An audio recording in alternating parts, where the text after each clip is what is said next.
because it is Allah who wrote for him to do sin. What do you want to say about that? Why Allah is punishing Adam out of heaven if it is, we cannot blame him? Allah is wrong? Allah, he blamed Adam, he punished him out of heaven, for he was doing what Allah wanted him to do, what Allah forced him to do. That is the most crazy, mad religion ever. So take the mic and don't change the topic. This is your question, you are in the corner.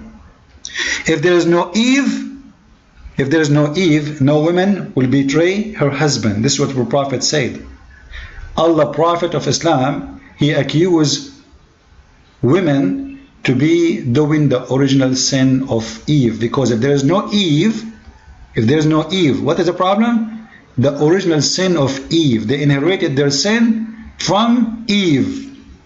Your mic.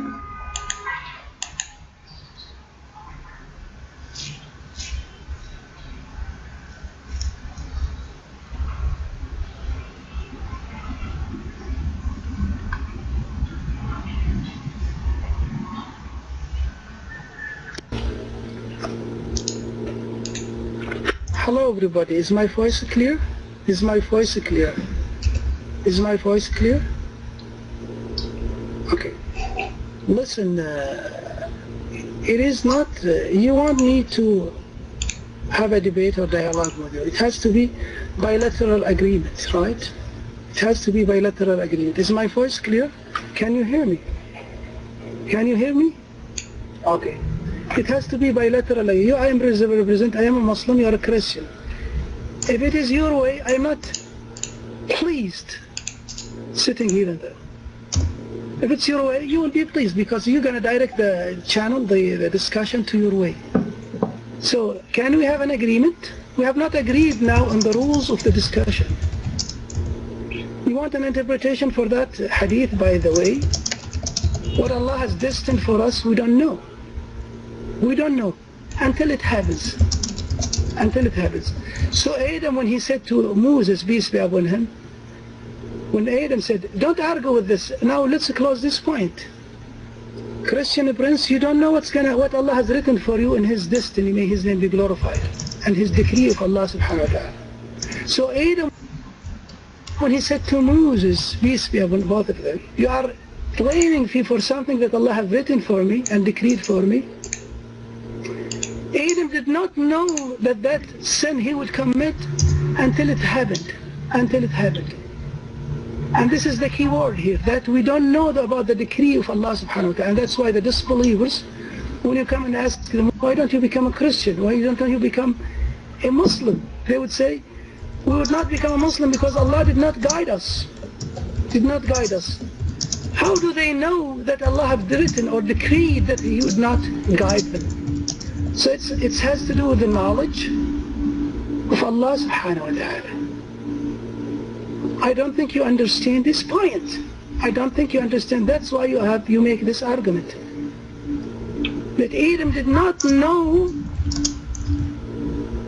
the decree of Allah subhanahu wa ta'ala until it happened. So you have to understand this. Please do not go into that arena. Don't go. First of all, show these people the principles of your faith. I want to talk with you about this original sin. Talk about the original sin in Christianity in 5 minutes, then after... Don't change topic, just wait. Guys, is that my question? It's not my question. The question is, if we cannot blame Adam for the sin he did because Allah is the one who wrote that for him in his fate, why Allah he punished Adam for something? It's not his fault. Correct, guys? The hadith is very clear. Adam, he said, do you blame me for action which Allah had written in my fate 40 years before my creation? And your prophet said that Adam, he overcome Moses in the argument, which means Adam was right. You cannot blame him. So the question is, if we cannot blame Adam for his sin, how come your God Allah, he punished him and he threw him out of heaven? And this goes for every one of us. If Allah wrote our fate, as you said in the mic, for us 40 years before our creation, and this is a fate, not a decision we make, this is why we cannot blame Adam for it. then why we will punish? What is the justice? Allah decide for me my sin, and then He will punish me for what He decide for me. This is madness. This is madness. He is the one who decide for me my sin. He is the one who gave me the sin. He is the one who forced me to make the sin, and then He will punish me for what He decide for me. That is not the justice of God. That is the most stupid belief ever you can believe in. So what we learn from this hadith, that Moses is a believer in the original sin. Adam, he don't. Muhammad, he don't. And Muhammad take the side of Adam, and he says, you cannot blame Adam for his sin. If this is the case, you cannot blame me for my sin too, because the sin of Adam written for him the same as the sin of every human being according to Islam. This is what it's called al-qadar, destiny in Islam, destiny. So Islam teach destiny in a very funny way, that you are making sin, or doing good, or doing bad, because Allah wrote for you that, not because it's your choice. And that is a very stupid belief. The mic is yours.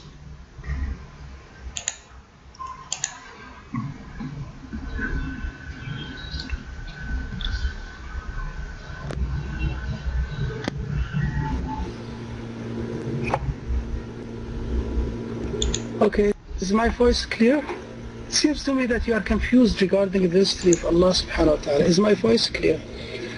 Okay, my dear friend, Adam did not say that before committing the sin, because before committing the sin, Adam did not know. If he knew about that Allah had written for him to sin, he would have made maybe another choice. But we need to understand that we don't know about that. It is hidden, it's concealed.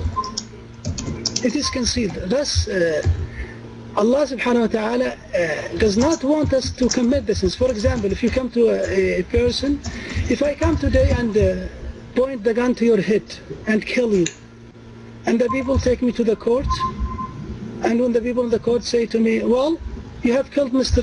Christian Prince, why did you kill him? I say, well, that is destined by Allah subhanahu wa ta'ala, then it's okay. That's a very, very stupid understanding.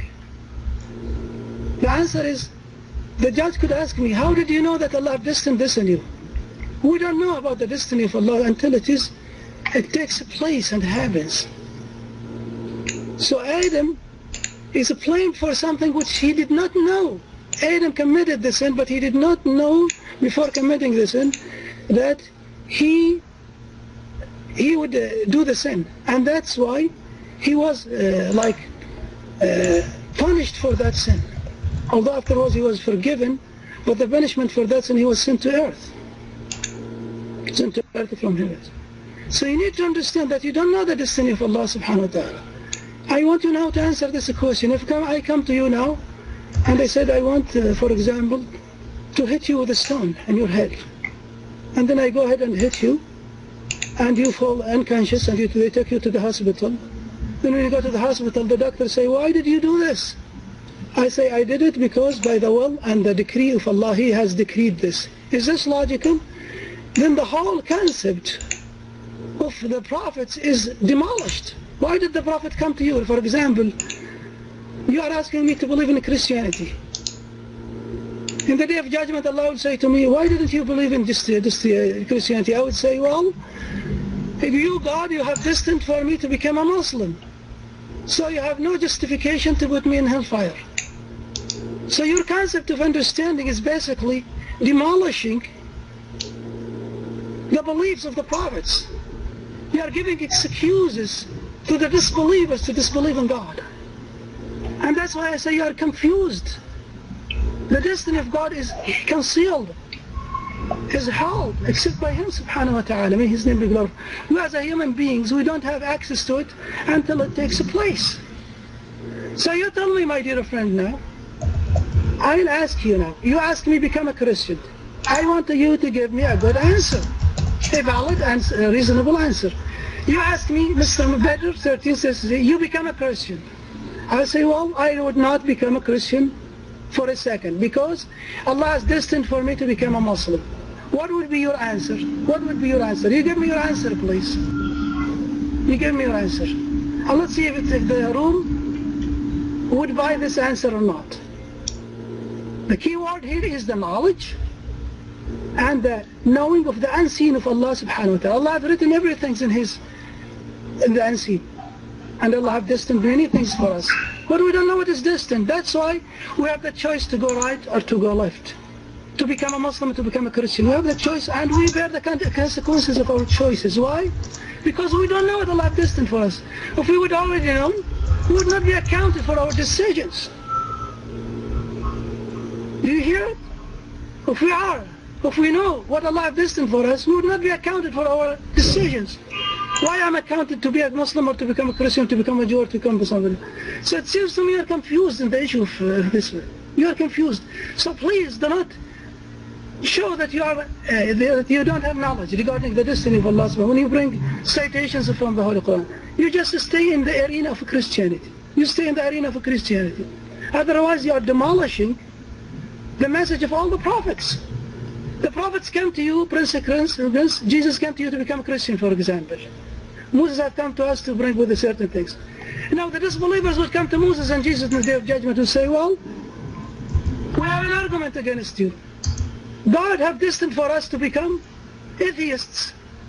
Why would you come and account us for not becoming a Christian or a Jew? So you see what is your logic, what is leading to? Your logic is leading to disbelieving in the prophets. And Allah highlighted this in the Holy Quran. So you need to be on the right, you have to have the right foundation and reasoning and understanding. Afterwards, you have to talk from knowledge, a basic of knowledge. So please don't go into that arena. Bring hadith and this, I'm leaving in a second. If you are not interested in discussing the creed of the beliefs. What do you mean you're leaving in a second? Where do you want to leave? Just wait. Coward? Guys, did he say that Adam, he do not know about what will happen? If he know, he will change his choice? Did he say that? You heard him, right? That means Muhammad is a false prophet, because Muhammad, he says in the Quran that nobody can change his destiny.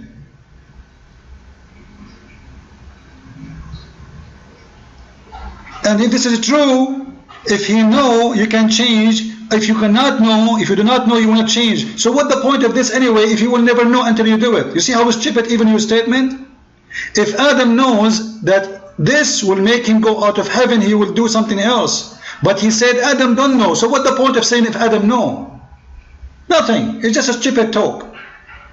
So number one, nobody can change the destiny of Allah according to Islam. And I can give you many verses from the Quran saying that. Obviously you do not know your book. Secondly, your prophet, he said, you cannot blame Adam. And your answer is, well, you cannot blame him because he don't know. Fine. Well, he don't know. I don't know too.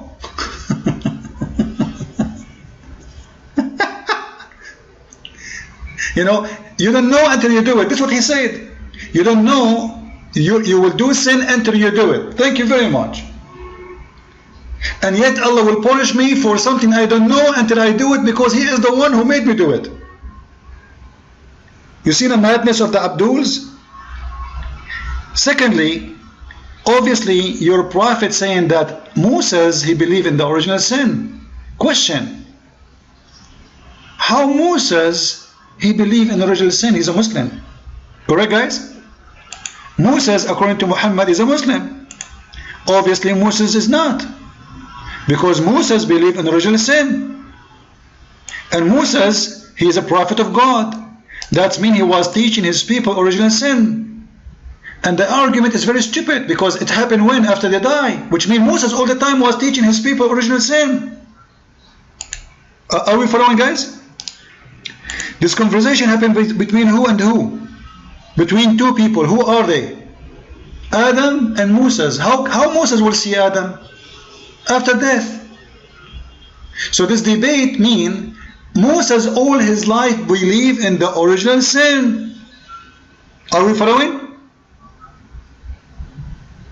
After he died, he went to paradise and he have a debate with Mr. Adam, and then Mr. Adam, he won the debate. Thank you very much. But this is mean Mr. Moses all his life is teaching original sin to the Jews.